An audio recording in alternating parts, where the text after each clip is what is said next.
Comment photographier quelque chose qu'on ne peut pas voir? D'où vient l'univers?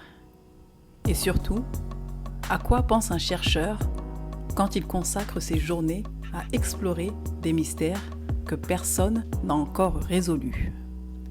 Aujourd'hui, dans Voix d'inconnu, je reçois Yacine, doctorant et chercheur en astrophysique à Georgia Tech, une université située à Atlanta, aux États-Unis.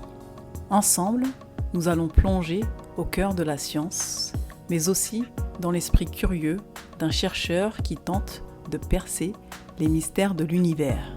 Son sujet de thèse, rien de moins que les trous noirs. Je vous avoue que, comme beaucoup, j'en avais déjà entendu parler, sans jamais vraiment comprendre ce qu'ils sont. Mais ne vous inquiétez pas, aujourd'hui, nous sommes entre de bonnes mains. Alors, laissez-vous guider par Yacine, avec sa passion et sa clarté, dans un voyage où l'invisible devient soudain un peu plus compréhensible. Bonjour Yacine. Bonjour. Merci d'avoir accepté mon invitation. Merci à toi de m'avoir invité. Et comment tu te sens de venir parler de ton parcours et de tes recherches dans un podcast qui s'adresse avant tout à des personnes qui n'ont pas forcément un bagage scientifique? C'est un défi, mais c'est quelque chose que j'aime beaucoup faire quand je rencontre des nouvelles personnes, qu'on me demande qu'est-ce que je fais dans la vie, qu'on me demande comment j'en suis arrivé ici. Ça m'aide aussi parce que ça me permet de faire l'exercice de vulgariser, c'est-à-dire de réussir à faire comprendre, à pas juste balancer plein de termes techniques et bonne chance pour comprendre. Moi j'aime beaucoup quand je vois que la personne en face comprend. Okay. Et donc du coup j'essaye toujours un peu de trouver des façons d'imager les choses. Et ça m'aide aussi moi-même dans ma compréhension, donc très content d'être ici. Je pense que tu es au bon endroit. Du coup, on va commencer par une question que tout le monde se pose. C'est quoi un trou noir?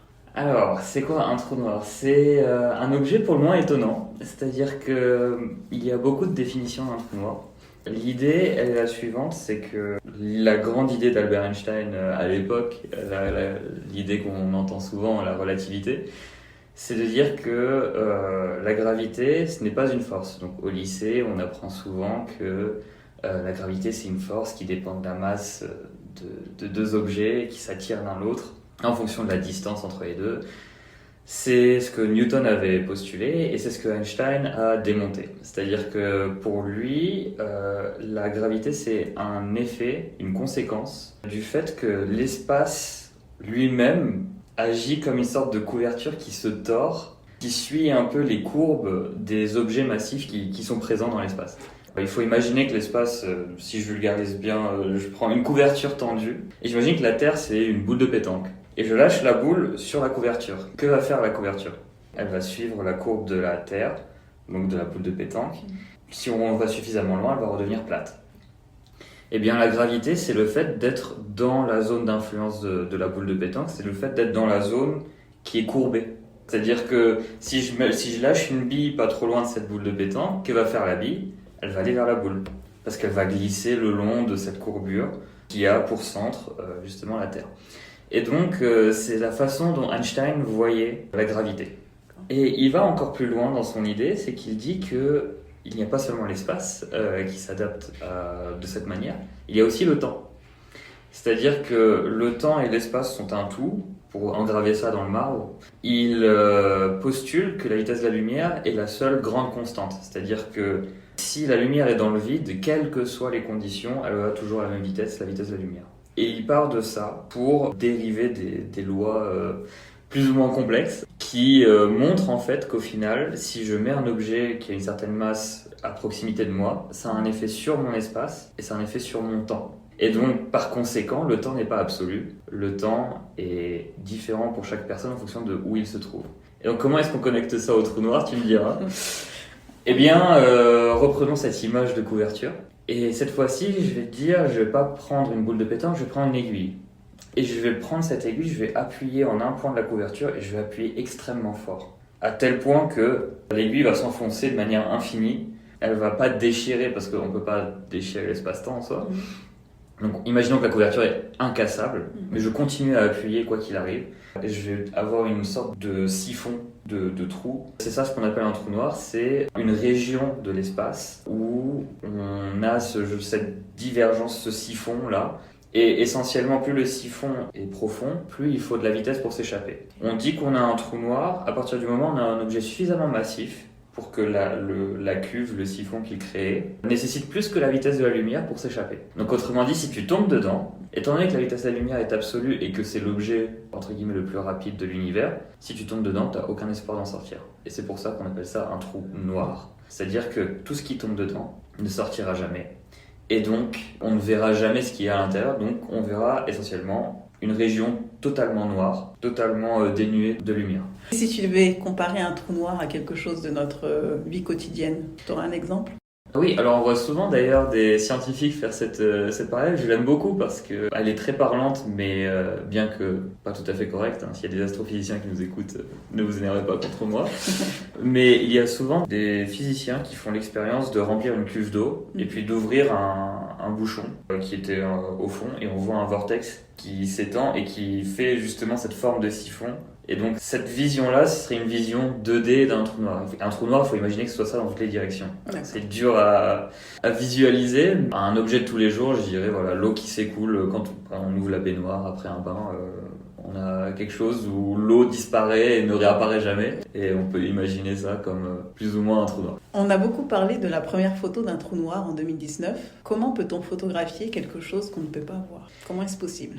Eh bien, c'est une question à laquelle une grande collaboration de chercheurs a quand même passé plus de 20 années à essayer de résoudre. L'idée est la suivante, c'est qu'on ne peut pas voir le trou noir en lui-même, mais ce trou noir-là, comme je le disais avant, donc il faut imaginer que c'est un siphon qui est très profond, donc qui attire, entre guillemets, la matière qui est aux alentours. Cette matière, quand elle tombe, elle accélère. C'est-à-dire qu'elle va tourner en spirale, un peu comme l'eau qui disparaît dans le siphon de la baignoire, pour reprendre cette allégorie. La matière va accélérer, et elle va atteindre des vitesses absolument démentielles. Très difficile à visualiser, mais on atteint des pourcentages non négligeables de la vitesse de la lumière, donc c'est quand même assez violent comme procédé. Et donc cette matière-là qui accélère, elle est chargée, c'est-à-dire qu'il y a des électrons, des protons, donc il faut imaginer qu'il y a des courants qui passent dedans. C'est pas seulement de la matière neutre comme de l'eau, c'est des courants électriques, des courants magnétiques. Et en fait, il y a un phénomène qui fait que si on prend un électron, donc la particule élémentaire de l'électricité, pour simplifier, si on prend un électron et qu'on le fait accélérer, il y a un phénomène qui fait que il doit conserver une quantité d'énergie constante, et donc le surplus d'énergie qu'il a en accélérant, il le relâche sous forme de lumière.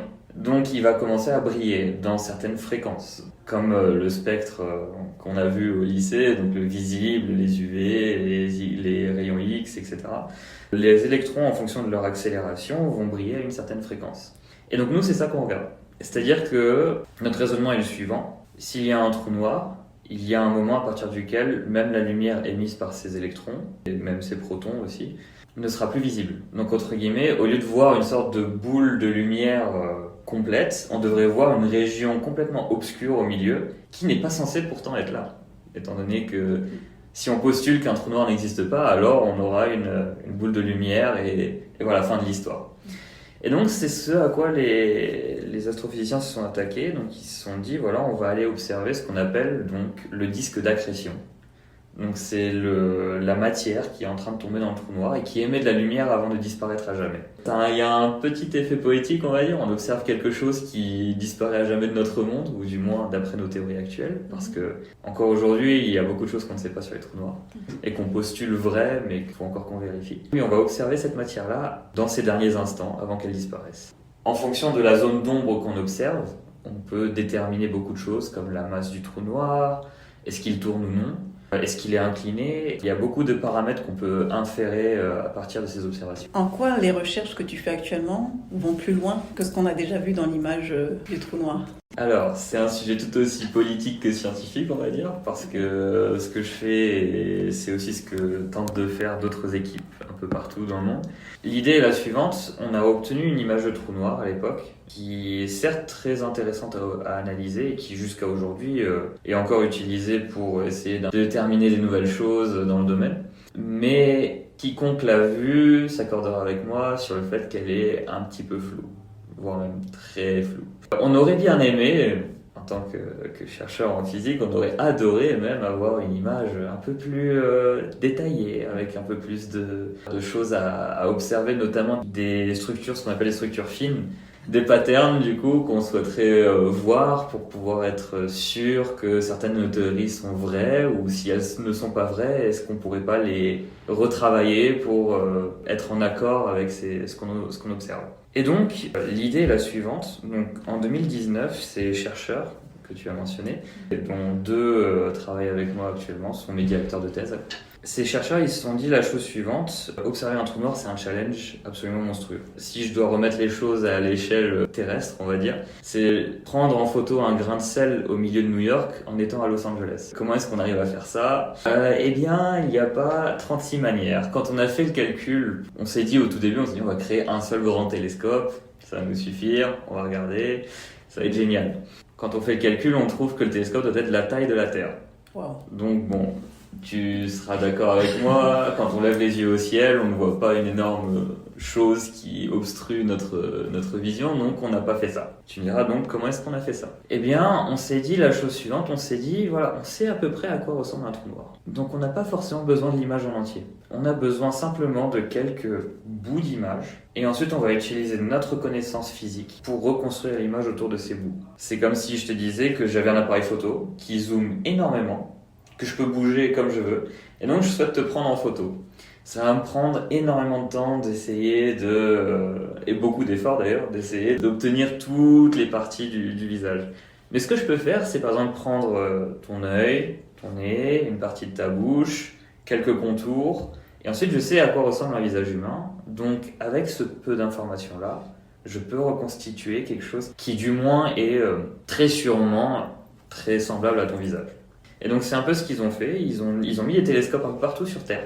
Ils en ont mis au Mexique, au Chili, à Hawaï, pôle Nord, pôle Sud, en France, il y en a, en Espagne.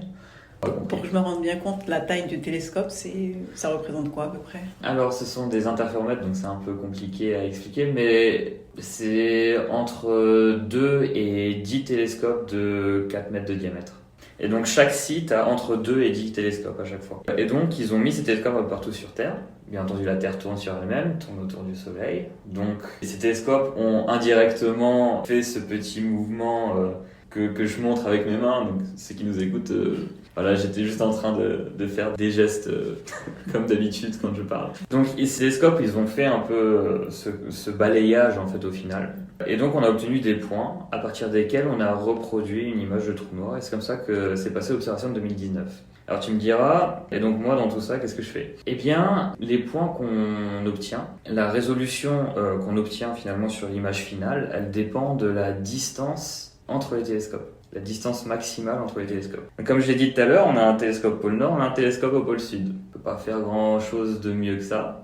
Alors on a mis les télescopes entre pour avoir quelques autres points, mais la résolution est fixée par ces deux télescopes-là. Et donc ma thèse, c'est essentiellement comment est-ce qu'on peut faire mieux. Et la réponse entre gros guillemets évidente qui vient à l'esprit, c'est de dire, eh bien, soit on ne peut pas faire mieux sur Terre, mais on a l'espace. Et donc, pourquoi pas envoyer quelques télescopes dans l'espace pour reproduire ce procédé avec une résolution qui est donc bien meilleure, parce que dans l'espace, les distances deviennent colossales. Et donc, ma thèse consiste justement à formaliser un peu ce que donnerait une mission de ce genre. Donc, j'ai 3 grands axes. Le premier étant qu'est-ce qu'on veut envoyer, comment on veut l'envoyer, quelles orbites on veut choisir, etc.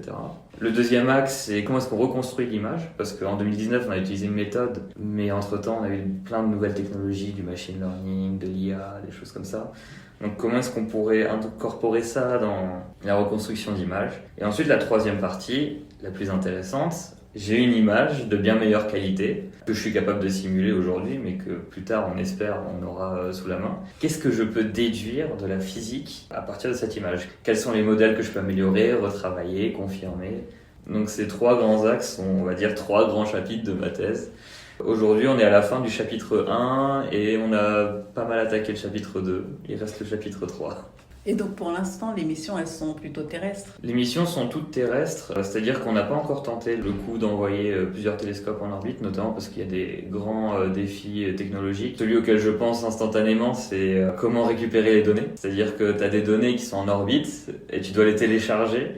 Le problème, c'est qu'une observation de trou noir, c'est entre 2 et 5 pétaoctets. Donc pour donner une référence à nos auditeurs, un pétaoctet, c'est doit être du 1000 milliards de gigaoctets. Donc on peut pas télécharger ça, même avec une fibre optique, on s'y essaierait pas, quoi. Donc il y a plusieurs challenges techniques qui sont liés à ça. Comment est-ce qu'on télécharge ça? Comment est-ce qu'on compresse ça? Et notamment, il y a une nouvelle technologie de télécommunication par laser qui a été développée il y a pas longtemps, qui continue d'être développée d'ailleurs, et qu'on souhaite utiliser dans le cadre de notre mission. Il y a plein d'autres défis d'ingénierie comme celui-là qui s'ajoutent à cela, mais pour donner une petite idée de pourquoi on n'est pas encore allé dans l'espace. D'ailleurs, c'est assez intéressant. Mon directeur de thèse me parlait justement de l'observation de 2019 et il me disait que malgré le fait qu'on ait des fibres optiques sur Terre, Internet, etc., après une observation, il préférait déconnecter les disques durs et les envoyer par FedEx plutôt que d'envoyer un lien pour télécharger ou en accès à un serveur ou quoi. C'est dire à quel point c'est plus rapide d'envoyer le disque dur lui-même pour que le mec il le rebranche à l'autre bout de la Terre plutôt que de télécharger ça ou de s'envoyer ça. Est-ce que dans le cadre de vos recherches, vous êtes libre? C'est sur le plan peut-être économique, politique, scientifique aussi? Alors, tout dépend de ce qu'on définit comme libre. C'est-à-dire qu'aujourd'hui, nous, ce qu'on aimerait, c'est que la NASA finance ce projet. Donc, on a déjà fait plusieurs présentations dans ce sens avec NASA Goddard, donc c'est le headquarter, c'est à Washington. Quand on demande à une agence nationale de financer notre recherche, il faut que cette agence nationale ait quelque chose à y gagner. Et donc il faut toujours orienter la façon dont tu parles de ta recherche, non pas comme ah c'est incroyable, on va découvrir ce que ce sont les trous noirs, mais plutôt regarder le progrès technologique que relever un tel défi va apporter à la société. Donc on est libre, si tant est qu'on arrive à marketer l'idée d'une manière intéressante, on va dire, pour les gens qui, justement, décident de financer la recherche, mais ne sont pas nécessairement experts dans le domaine dans lequel on est. Et par exemple, dans le cadre de la NASA, ça serait quoi leur intérêt de financer votre projet? Par exemple, si demain vous avez une photo précise et incroyable d'un trou noir, qu'est-ce que ça changerait pour la science? Il y a plusieurs réponses à cela. La première, c'est celle que j'ai justement mentionnée juste avant, c'est que la fin n'est pas nécessairement ce qu'on cherche, mais c'est plutôt les progrès techniques qui vont nous amener vers cette fin. C'est-à-dire que le fait de développer des technologies qui permettent d'envoyer des interféromètres dans l'espace, des technologies qui permettent de focaliser sur une source qui est extrêmement loin et d'avoir une photo à une résolution incroyable. Alors, si on retourne les télescopes vers la Terre, on peut imaginer les applications, là. La nouvelle physique qu'on peut déduire de l'observation d'un trou noir, c'est essentiellement de la physique des plasmas et de la relativité. Mais donc la physique des plasmas, aujourd'hui, c'est un sujet qui est très plébiscité, on va dire, notamment pour la fusion nucléaire. Donc il y aurait quelques changements d'échelle à opérer, mais certaines lois qu'on pourrait déterminer seraient applicables même aux réacteurs de fusion. Pour ce qui est de la relativité, alors il y a aussi ce côté de découvrir des choses qui aujourd'hui ne semblent pas utiles, mais qui demain pourraient apporter quelque chose.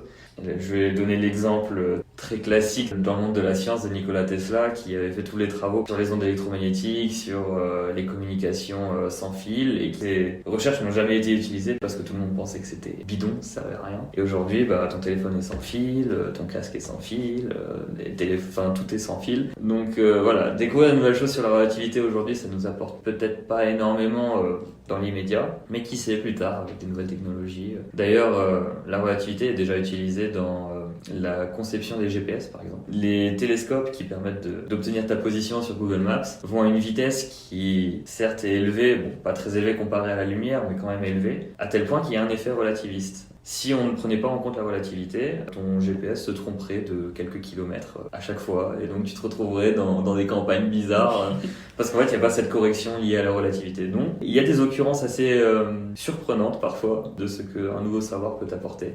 Et donc c'est ce sur quoi table la NASA aussi, c'est-à-dire qu'ils souhaitent une sorte d'exclusivité sur des nouvelles notions, sur des nouveaux savoirs, parce que cette exclusivité-là peut donner aussi une exclusivité technologique, et donc une forme de soft ou de hard power, suivant comment tu appliques la technologie. Okay. Ouais. nous arrivons à la fin de cette première étape de notre voyage avec Yacine. Aujourd'hui, nous avons posé les bases. Comprendre ce qu'est un trou noir, dépasser les images toutes faites pour entrer dans la réalité scientifique. Mais ce n'est qu'un début, car dans les prochains épisodes, nous irons plus loin. Alors restez à l'écoute, car l'aventure continue, et croyez-moi, ce qui arrive ensuite est encore plus fascinant.